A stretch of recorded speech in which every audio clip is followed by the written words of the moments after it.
Hey Dagny. Hi Luna.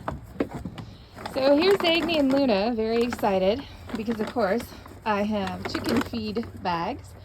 And if you have goats, you know they love to get into every type of food. It doesn't matter what it is. And they would eat way too much if we let them. So we don't let them.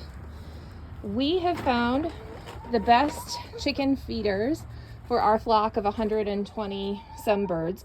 I have several of these in the various coop areas. Our large trash cans, and then the little feeder cups that you can buy 3 in a package from Tractor Supply. It's the only place that I have found that they have them.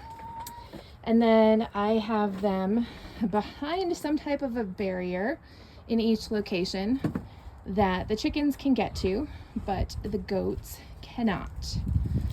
In a couple of the cases, the baby goats can actually sneak through, so we have to keep a better eye on them. But the baby goats can pretty much sneak into everywhere, so they get to stay in their pen a lot until they're just a little bigger. So this is a fence that chickens can step through. They can go under this little section. They've got a little door there, so they can get to the food, but the goats luckily cannot. This feeder is next to our school bus chicken coop, which we got this school bus thinking maybe it would become a tiny house or something like that.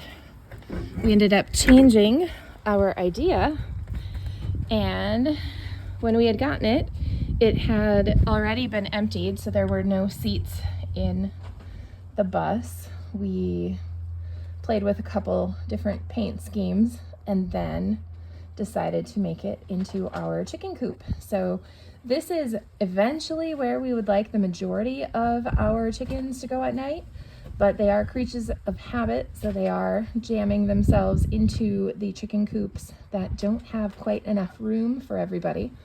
But we do have about 25 of our girls so far that stay in here. So they've got basically single level roosting bars.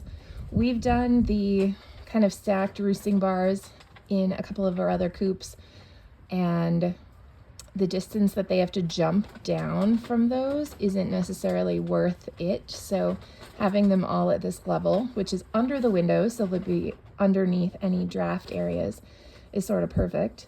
We wired the windows so we can open them as we need to. And then we just put some different options for their laying areas, nesting boxes here. So they will use just about anything to lay in, of course, never where you really want them to be. So they use these two primarily. You can see one of our girls in there now. Obviously somebody didn't quite make it. And then these were 2 popular spots for eggs and broody mamas to be. So this is our school bus setup. We do have it segregated from the front for a while. The peacocks, when they were free ranging, like to stay in the front of the bus.